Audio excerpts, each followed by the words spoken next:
morning and welcome to this week's episode of LevelUp Cyber Live. Coming to you, 22 minutes late, snafu, coming off a holiday weekend and realizing that your calendar might have been a little wrong. So thanks, Dylan, for the kick in the pants of saying, hey, let's go. But my name's Tony Bryan. I am your host of the show, and I'm excited to welcome our guest, Rachel Bracker. Thanks for joining us today, Rachel. Hi, good morning.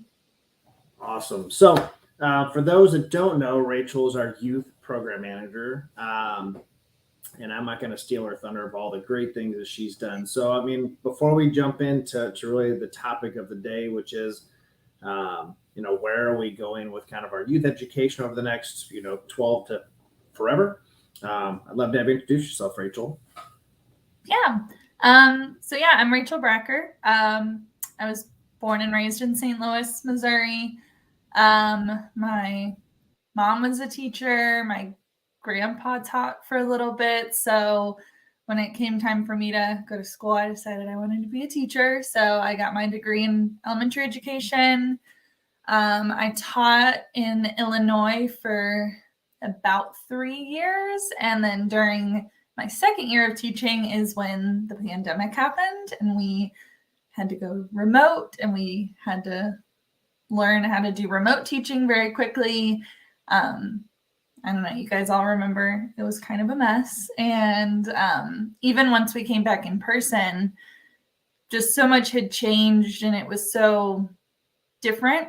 And I was getting burnt out very, very quickly, as a lot of teachers were. And I just decided I needed to do something else. And so when I found this position, it kind of was perfect because I had an interest in technology.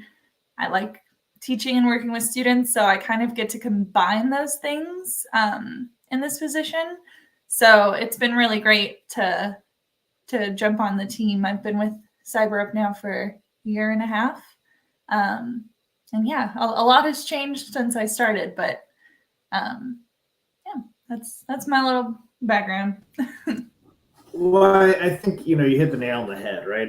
I don't know that education ever goes back to the way it was. I think, COVID made it really clear, if you look at history of all of history, people selected where they lived based off of geography and proximity to decent schools, or if they had the ability to go and do private schools, right? So, a lot of decision making for people has really been centered around their access to children's education. And now that things like online high schools and advanced degrees, and you can start doing college classes even younger. Like there's lots of options that are out there for parents. So I think the world of work and I think choices that students are making or parents are making for their kids, they have more options anymore. So it's it's a different world now. I'm also luckily I might have graduated this year, so I'm at a loss of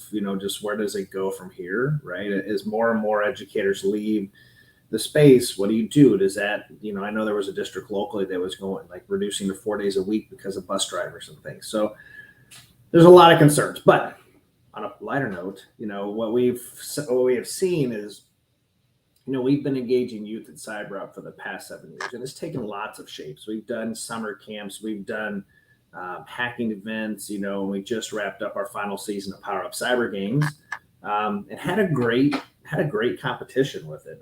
We have for the past 3 years, and much love to Cyber Skyline and the great product that they've been able to put out with, that helps support that stuff.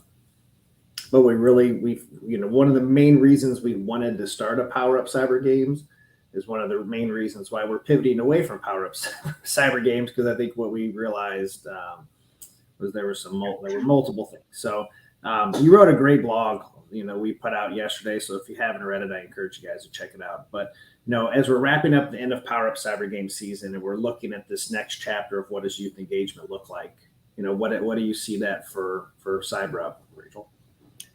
Yeah, so like you said, at least whenever I came onto the team, our big youth focus was on LevelUp Cyber games, which was our capture the flag competition. and we were focusing on middle school, but mostly high school students. And like you said, it was successful in some ways because we had hundreds of students competing all across the country. We had really positive feedback from the teachers involved and all the students involved. As far as a CTF goes, it was a successful CTF. But what we kind of had to stop and ask ourselves was, are we providing a service that's needed to communities that need more help? And we kind of felt like we weren't. The types of students who were competing are the same students who are competing in all the other CTFs. They're from schools with adequate funding. They're from schools that actually have the technology in the building to be able to support these kind of things. They have teachers who are maybe even specifically tasked with teaching cybersecurity. And that's not the majority of schools in America. Most schools are barely catching up with their computer science programs. They haven't even begun to think about touching cybersecurity yet. So those schools that were participating and really successful, those students would probably be successful without us. They already have the resources and that foundation to be successful in cyber. So what we kind of thought was, well, how can we change our program so that it's not just for those schools that have the funding and have the capacity? And so that's kind of where we decided to pivot a little bit away from the CTF. And there's still so many CTFs out there for students to participate in. And I think that they're really good, valuable tools for students because they allow students to try out cybersecurity in kind of a low stakes way and a fun way and a competitive way. So I think there's a lot of value for CTFs. But as far as our goal of getting more people into the industry and filling those jobs with more diverse candidates, we have to kind of look at more diverse communities and how we can help those communities to get into cyber as opposed to the communities that are already, like I said, have the foundation there. So we kind of looked at other alternatives, and that's where we came up with this newer approach that we're going to start this fall, which is the new CyberUp program. Yeah, I mean, I think it's a great summary. There's a lot of states. North Dakota just passed cybersecurity curriculum. There's a lot of states that are doing it. We'll call it initiatives that are really leaning into not just cybersecurity, because I don't want to make it just about that, but the access to computer science, right? Yep. States are lagging. It's one of those things. This isn't a dig towards politicians, but like this is a whole world. There are a lot of politicians that are older. They're trying to figure out how to reimagine some of the future of education. And if I haven't been in school since 1922, things have changed quite a bit. And so it's just, that we've got to look and, this isn't go lobby and talk to your politicians, but for sure, start asking those questions, go into your school district, ask what options are out there for our students to continue to learn, right? It's important for kids to learn 21st century, even 22nd century skills, right? Or what are things that's going to be relevant? But we're all afraid of the big bad AI machine and ChatGPT, but if we're still learning stuff from the industrial age, it's really going to be hard to carry on things into the future. So, the idea around CyberUp and the competition, really, we wanted to create a level playing field. And that it, regardless of socioeconomic status or access to teachers or having, computers and all this great technology, that everybody would have a fair kind of chance to win and be competitive, right? Because everything was different, and I think we did that to some extent, but it's still. I think it really boiled down to the persistence, right? If a student went from the full start to finish, that there's a wrapped around of love. So, anyways, we've taken a lot. Rachel did a great job in just researching programs all across the country, right? And what is out there? What is currently available for students? Are there things even focused on elementary school kids, right? Like, hey, here, Billy, here's an iPhone. We want to enjoy our dinner. Go crazy and play on a phone. Now, I've been watching the show Silicon Valley. It's a great little HBO Max. I'm sorry, Max now. It's not HBO Max. It's now just Max. They were comparing, what it took to put somebody in space was less computing power than what we have in our pockets currently, right? From a cell phone, which is crazy when you think about it, right? We put a man on the moon with poor technology that we could use out of a cell phone. So, you give a 4 or 5-year-old kid access to this thing, there's a lot of risks that come along with this. So, we wanted to figure out ways to support teachers, make it more accessible, and I think, quite honestly, really engage our corporate partners. We've heard it time and time again around, we want to give back, we want to support, and we found modeling and just having conversations is the first and foremost best way to go. So let's give them a little glimpse, Rachel, into what the next chapter of PowerUp looks like. We'll package it back and forth. So what are you most excited about in kind of this PowerUp 2.0, we'll call it? We just made that up on the fly here. Yeah. So the new PowerUp model, like you said, it comes back to how can we be helping teachers as opposed to adding more to their plates. Because I guess that was another problem we felt with those CTFs and with a lot of the cybersecurity resources out there. There's a lot of free resources, curriculum, lesson plans, games, lots of things out there, but they all come back to a teacher or a parent, some kind of adult, having to give up their time to do this project with their students, to learn about it. And teachers are burnt out. So to expect them to take on, additional projects when they really don't have the time, they don't have the energy, they don't have the resources. So we looked into ways that we could kind of take that pressure off of the teacher and still get that information to the students. And so what we're going to start doing in the fall is a volunteer-led program. So basically, we'll have our volunteers from the industry, from a lot of our corporate partners and other companies who want to get involved. And the volunteers will go into the school, they'll go into a classroom. We provide all of the materials that they need. So they'll have a little bag full of everything they need for the lesson for that day, for the activities. And then the volunteer goes in for 45 minutes, an hour, and works with the students. And the teacher is in the room, but the teacher doesn't have to prepare anything. The teacher doesn't have to teach the students. It's all the volunteer.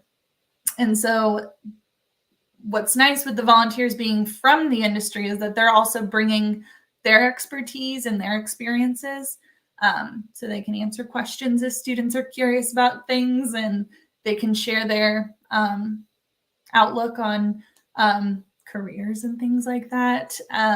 But basically, they'll do a little hands-on activity with the students to learn about cybersecurity basics. Starting in this fall, we're starting in second grade. So in second grade, they'll learn about things like, who are you talking to online? How do you know if the person you're talking to is really who they say they are?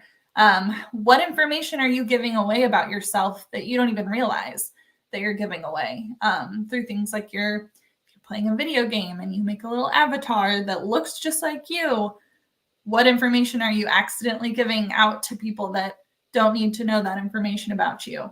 In addition to things like when they get a little bit older, they'll learn about how the internet works.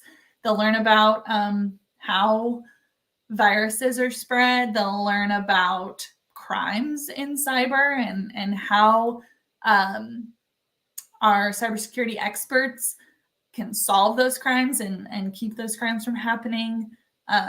Basically, a little introduction into cybersecurity on their level in an age-appropriate way that relates to how they're using the internet at that age. Because like you said, now every kid seems to have a tablet, or, you know, you give them your phone. With remote learning, we just gave all of our kids Chromebooks and said, good luck. Hopefully you don't download anything you're not supposed to.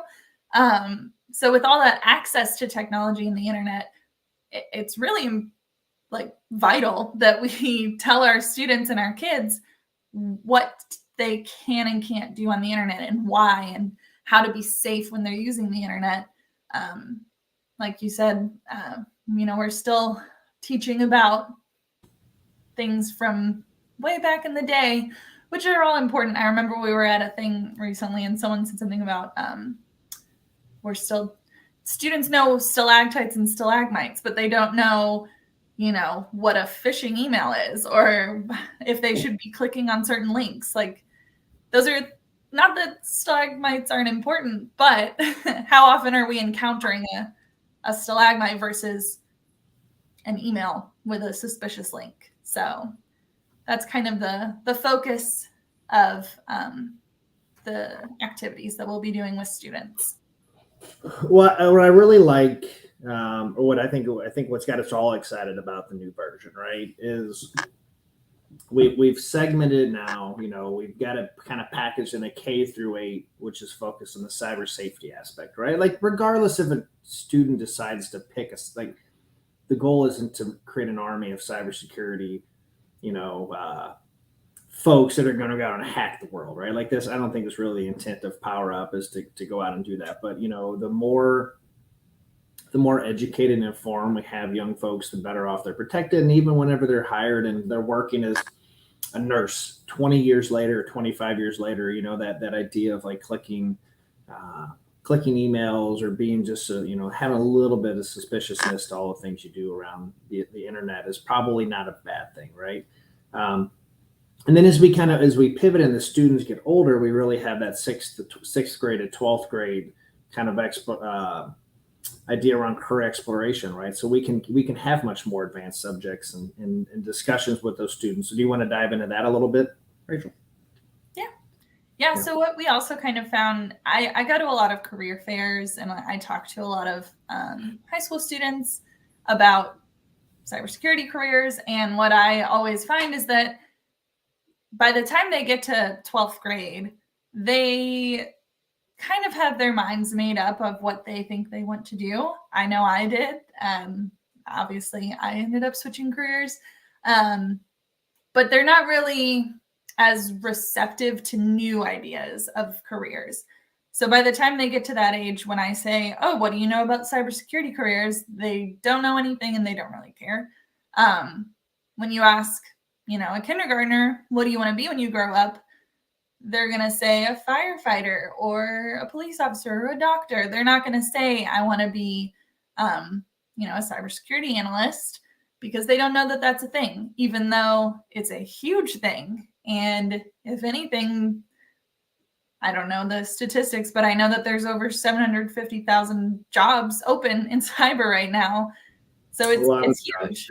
Yeah. And so getting to them a little bit earlier, kind of planting that seed, that idea of cybersecurity as a career when they're really young. And then by the time they get to middle school, going more into what exactly those jobs look like, what a day in the life is like for someone who works in that career, what kind of money they make, all of that stuff, so that by the time they're seniors and they're choosing what they want to do next, they have enough background knowledge on that career field that they can decide if that's something that they want to pursue or not. So yeah, I think that's why I think starting earlier is so important for anything like that. But yeah, Well, the goal here isn't for us, right? You know, because we've gone down this rabbit hole, I think, multiple times. You know, pre Rachel, you know, is it do we make a curriculum? Do we do this thing, or what really is the actual needed thing around the country? You know, and Rachel alluded to earlier, there are lots of great resources that are free that are out there for teachers and school districts to plug into, and we encourage you to. And we're, you know, power up is 100% not intended to be a supplemental curriculum that's going to, you know, make sure a kid is, you know, off to the races and going to go to college, right? This really is meant to start at an early age, help a young child start to understand the risks, you know, without scaring the bejesus out of them, to the internet, right? The risks that come along with, you know, activities and things they're doing every single day, whether it's Fortnite or mobile gaming, right? There's just access to bad people, TikTok, you know, social media, you know, and I think if we do this well and we start having these conversations with second graders and fourth graders, it gives the school districts an opportunity to like catch up and like start doing increasing access to computer science curriculum and going out and making the investments and programs that these students be able to do. You know, because I think there's always this balance for a school district. Like, great, we want to go and buy this Project Lead the Way curriculum for, I'm gonna make up a number. I have no idea how much Project Lead the Way costs. We'll say 50 grand, right? So we want to buy this for $50,000, but we're a school district of 3,000. How many kids are going to sign up for it? Well, if they've never heard the word this until they're a freshman or sophomore in high school, your participation is going to substantially go down because nobody's ever heard of this stuff. So if we're starting to have these conversations earlier and more often, you know, those things become more readily available and you start having more interest in the subjects. Mm-hmm. So I know we've kind of got a little planned rollout that we're working through, right? So we're, you know, we like, you know, at CyberUp, we're pretty big on the crawl, walk, run phase, right? So we want to make sure we get it right before we just go all in. So we're, you know, this year we're really focusing on kind of a smaller rollout in anticipation of kind of going bigger in 2024. So do you want to jump in and talk a little bit about the plan for the rollout? Yeah, so like you said, we're starting small-ish. We're starting local, so we're just looking at St. Louis area for this upcoming school year. We have a few St. Louis public schools that we have been talking with, and then we are using our volunteers from the area as well. So it's all kind of local starting out. But like you said, eventually, if it goes well and there's a lot of interest, we'll continue to expand. But starting out, we just thought we would start local. We're pretty St. Louis focused with a lot of our stuff anyway. And there is a huge need for it in St. Louis. So we'll be looking at some of those, especially Title I schools, some of our North County schools. Again, going back to that, school districts and students who wouldn't normally have the opportunity to hear about this stuff, those are kind of the students that we want to focus on, so that they have the opportunity, like you said earlier, level the playing field in a way that they all have the same foundation going into it, so that there's opportunities across the board and not just in those really well-funded, even tech-specific school districts. So yeah, we're just starting St. Louis for now.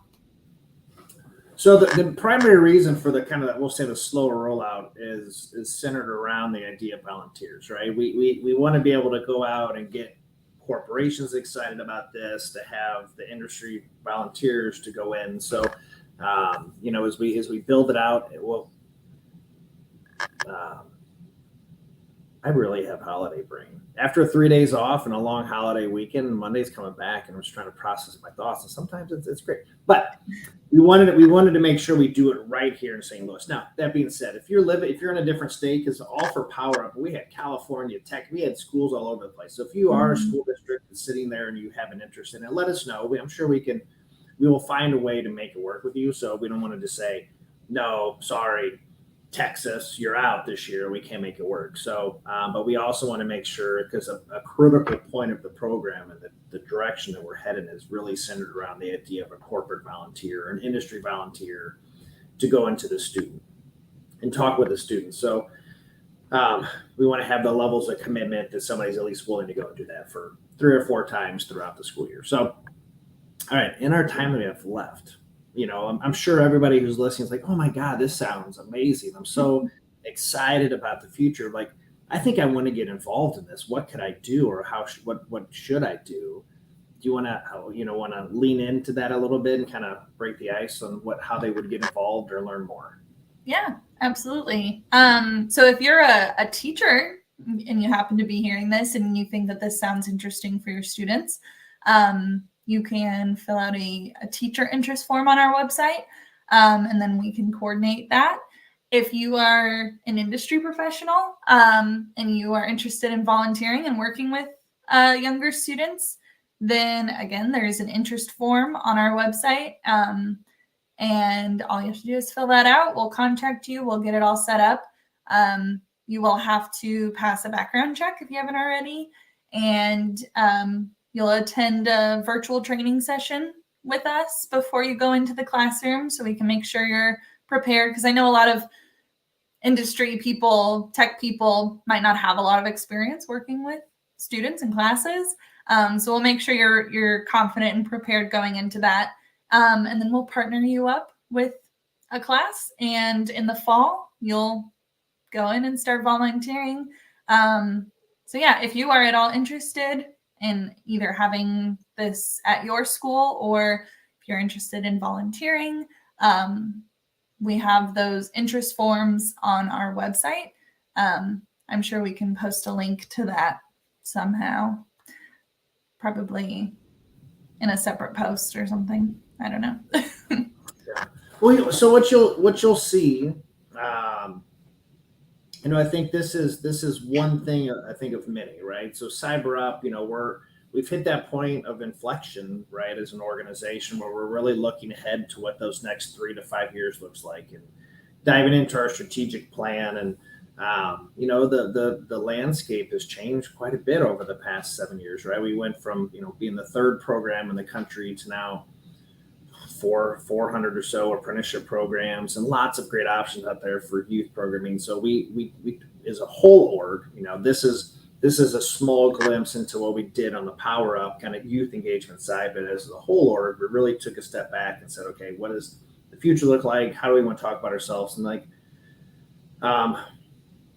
what is our kind of main driver? And so this change is very much in line, with the focus that we have going forward within the strategic plan that we're working very closely with the board, that we'll share with everybody. Definitely not intending to be elusive, but we want to make sure that we get everything right before we, put it out to the world to digest. And we're close, so I'm excited to share that with everybody going forward. But this is really, I would say, a sneak peek, right? And thanks to Rachel for her passion and commitment, right? So, I managed a lot over the last several months of, wrapping up kind of the final season of LevelUp Cyber games, killed it with the students, made sure that they stayed engaged, working with our partners at Cyber Skyline, and at the same time, really leaning ahead and looking to the future of this, of like, okay, how do we want to make this grow? How do we want to make it, just continue to get better? So I think there's a ton of opportunity here around the idea of, for younger folks to get excited about it. I know personally, I had the opportunity maybe a month ago to spend, I don't know, a full, 4 or so hours in the morning for a career fair event. And I met tons of students, and what is your plan for next year? And I was just kind of, this was 3 or 4 weeks before into the school year and graduation. These were all seniors. I'm like, what are you doing next year? Like, I'm not sure. I don't know about this. I don't know about that, or I'm going to go, I want to be a doctor. We're like, okay, well, what's your plan to be these things, right? Like, well, I don't know, so, having these conversations earlier, the nice thing about a cyber career, technology career, doesn't require a degree. There's lots of great ways to get into it. So, as we have more and more conversations with students, it'll continue to evolve. Any kind of final thoughts, for the program, you want to ask for sure? I guess I've totally forgot to mention that it is a free program as well. There is no charge. So again, making that accessible to any student who is interested in this. We're providing this for free. Every lesson includes a little read aloud portion for the younger students, and then we'll be gifting the class the book that they read aloud so they can add that to their classroom library. We're also working with the Girl Scouts this year, which is exciting. So the Girl Scouts actually have cybersecurity badges now, which is pretty awesome. And so we're working with them, again, with our volunteers and providing that free service so that we can help those Girl Scouts get their badges. Yeah, there's a lot of opportunities to take this model and use it in different ways. So yeah, I'm excited to see how it goes this fall and see how we can grow it even more next year. And yeah. Yeah, I mean, we're able to do it free. We've had some incredible sponsors over the last couple of years. A lot of local foundations, Sci Foundation, City Foundation, Boeing ECF, AT&T, Dana Brown Charitable Fund, Incarnate Word Foundation. So we've been very blessed, right, to be able to offer these for free, and we'll continue to do it. And we have some new sponsorship opportunities for corporations that would be interested in getting involved. And we really want to connect, not just the investment of that, but connect staff and organizations to be able to drive those volunteers. So, Rachel, thank you for joining us today. I'm excited about the future of just youth engagement, as a whole. Technology is really an important part of, where we're going. So, I'm excited for CyberUp to have a small piece and really, feel fortunate to have you at the lead of our youth program. So I appreciate that. Thank you guys for tuning in. Next week, I think, we're either going to have one or two options. Haven't scheduled a guest intentionally. I left it open. So we may either do a replay or we might just jump into kind of the new language that we just alluded to, of how CyberUp will talk about ourselves, really, mission statement, kind of vision statement. So might spend a little bit of time with everybody just to share that exciting venture with everybody. So thanks for tuning in. Until next week. See you then.